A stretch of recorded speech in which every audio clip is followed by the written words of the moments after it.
I'm your host, Tess Brigham. So let's start to make sense of this mess together. So today's a solo episode. As you can see, I'm by myself, and I'm doing something a little different. I'm talking pop culture. So if you know me, you know that I love TV and movies. I had a whole other career before I became a therapist and coach. I worked in Hollywood. That's a whole other story. But movies, TV, it's always been how I've looked at the world, and they're kind of like comfort food for me. It's my escape. And it's also a little bit of a research lab for me in some ways. Because the thing is that pop culture, what I love about it, it's not just entertainment, but it's a mirror, right? The best shows reflect what's happening in the world. It's, how people are living and what they're really, what makes them tick, what they're worried about, what makes them happy, all of that kind of stuff. So recently I watched this new FX show called Adult, which I loved. I know I've seen some criticism of the show. I think it's great. I think it's amazing. Because it's messy, it's hilarious. It's one of those shows where you find yourself laughing and then I'll 5 seconds later be like, oh God, that's so real. This is all the stuff my clients tell me about all the time. And so it got me thinking about another show about 20 somethings living together, Friends. So Friends premiered in 1994, and I was a senior in college at that time. And for me, Friends, it was a big, big hit right away. And back then, right, there weren't that many channels. So being, 8 o'clock on a Thursday night, I even know what time it came on. NBC was a big, big deal. There wasn't TiVo, there's no way to record things, nothing was streaming. So, people would be home. And I remember watching this, like before we'd go out, we would watch Friends. So it felt like, watching Friends, it felt like, ooh, this is what my life is going to be like a year from now, right? This is what the 20s are, living in a big city, having a great apartment with your friends. You have all this time to hang out at a coffee shop and you're not worried about money, right? So the thing is that when you put a show like Friends next to Adults, you can see how much life in your 20s has changed in the last 30 years and what hasn't. So that's what I want to talk about today. So in 1994, right, Friends premiered. And at that time, we were in a period of relative economic stability, right? Wages were higher compared to the cost of living. Rent in big cities, New York and all of that, it was high, but it was still somewhat manageable.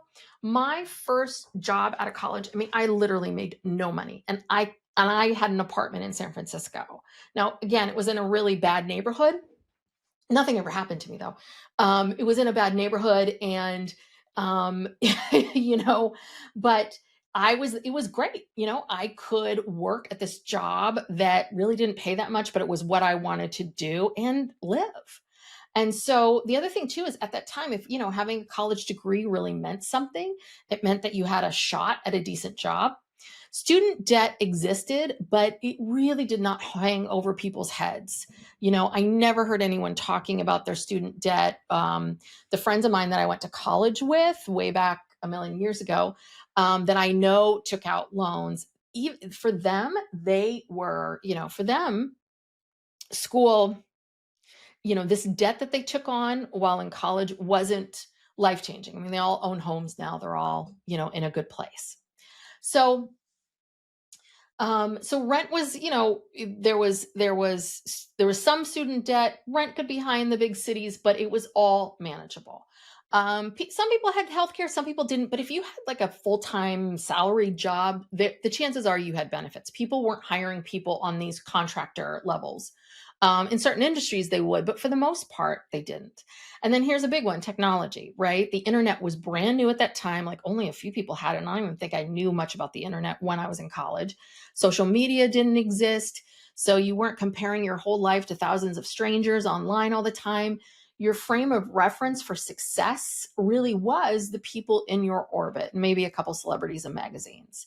So what was great about Friends is that Friends could really, didn't really tackle sort of these larger issues. That it really focused on dating and friendship drama and quirky career storylines, because those were the big issues for the people at that time.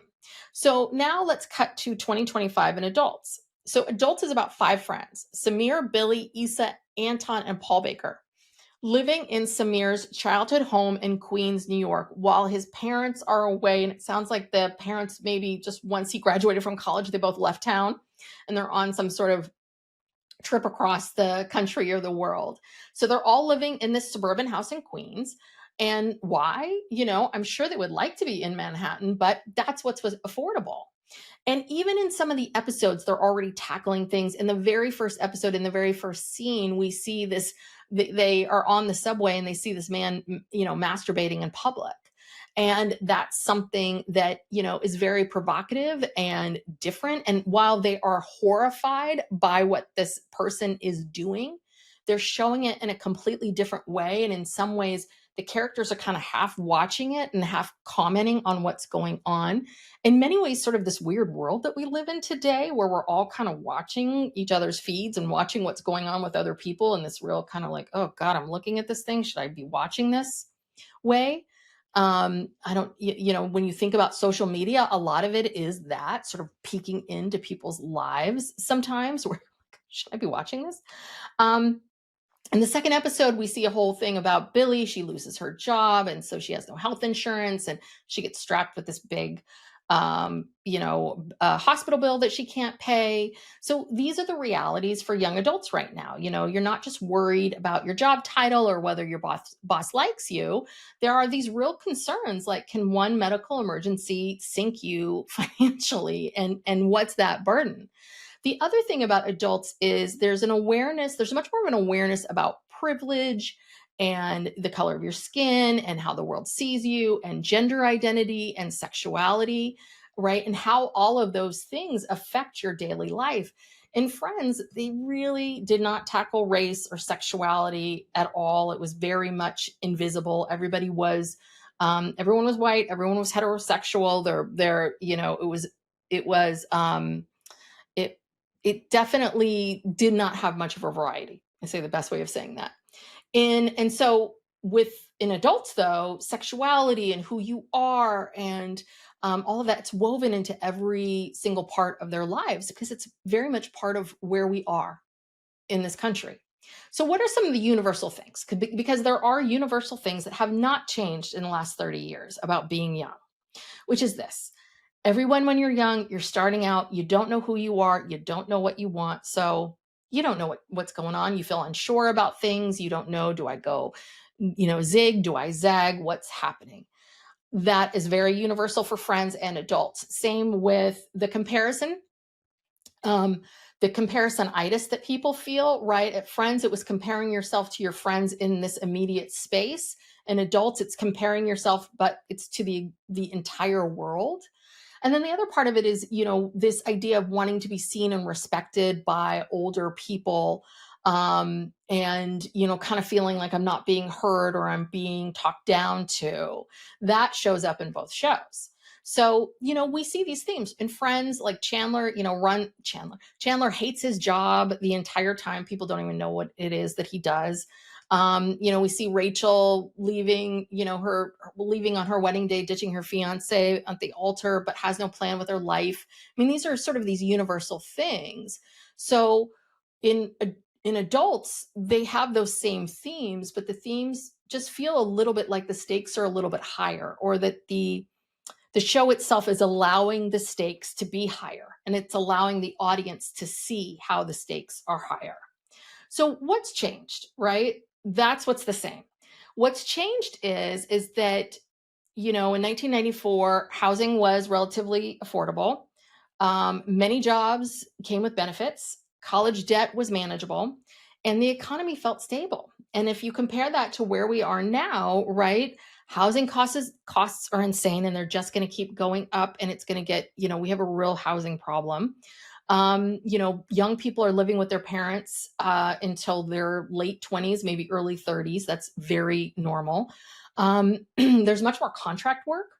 And, there's not, when you have a contract job, the safety net isn't as wide as if being at a salaried job. There's student debt, and the economy and everything that's going on in this very up and down world that we live in, it feels very fragile. So we can see in adults, right? Samir and his friends, they all live at his parents' house. I'm sure, right? They would like to live in Manhattan, but they can't because that's all they can afford. So we see these themes and these reasons why. For Monica, right? Monica was renting an apartment that apparently, I think it was her aunt that really was the owner of it. And she was subletting from her at that time. But so you can see this evolution of being young and having to make, kind of find these weird living situations that are going to work for you. So another big massive shift is technology, right? As we see in Friends, you are really just comparing yourself to your friends and maybe a sibling, maybe a neighbor, maybe somebody else. In adult, you're comparing yourself to millions of strangers online. Social media also means that we're much more aware of inequality, injustice, global disasters in real time. And that awareness is incredibly powerful, but it's also really exhausting, and it definitely shapes the decisions we make and how we see ourselves, and you can see that layered into adults. And so why does all of this matter, right? Because this isn't about like this show is better than this show, or this show is a better accurate representation. Both of them have their good and bad parts. It's I'm really talking about this because I want you to see how the story of young adulthood shifts when the world shifts. So, in some ways, if you think about Friends, it's a bit of this aspirational fantasy, what we wished adulthood could be. And adults is this messy, weird, comedy laced, stressful truth. And they're both important and they both matter, right? In Friends, the group gathers at Central Perk.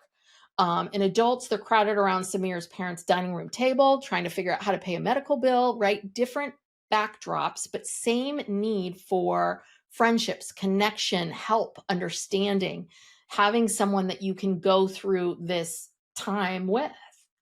So, this is how I see it.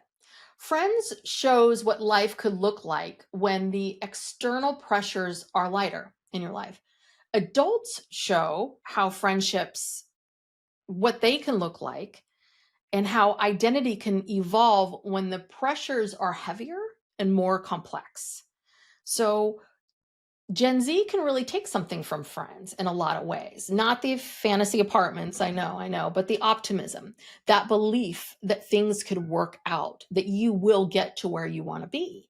And older generations can definitely take something from adults. It's that self awareness, that openness about identity and mental health. Those aren't signs of weakness, those are signs of growth. And here's the thing, the 90s, they weren't perfect. I can't even tell you all the problems and all this, the things that happened that if I told you about, you would roll your eyes. It was not a perfect time at all. And 2025 isn't hopeless. Every generation defines adulthood in its own way. So I like to think of Friends like a warm blanket, and adults is a mirror, right? One comforts you and one challenges you. And both tell you the same thing, which is this: find your people. Find the people that get you, that understand you. And I don't care how old you are, you always want to find those people that understand who you are, right? And that it's not really about the size of your apartment or what job you have, but it's really about like who's there sitting with you. That's the key to navigating young adulthood for so many young people, is having that strong base of good friendships and relationships, which is why there is such concern today with young people not having as many friends, not being out socially as much as they used to be. So, anyway, thank you so much for tuning in. Thank you for listening to the Gen Mess with Tess. Remember, we're not just fixing the mess, we're learning how to live in it.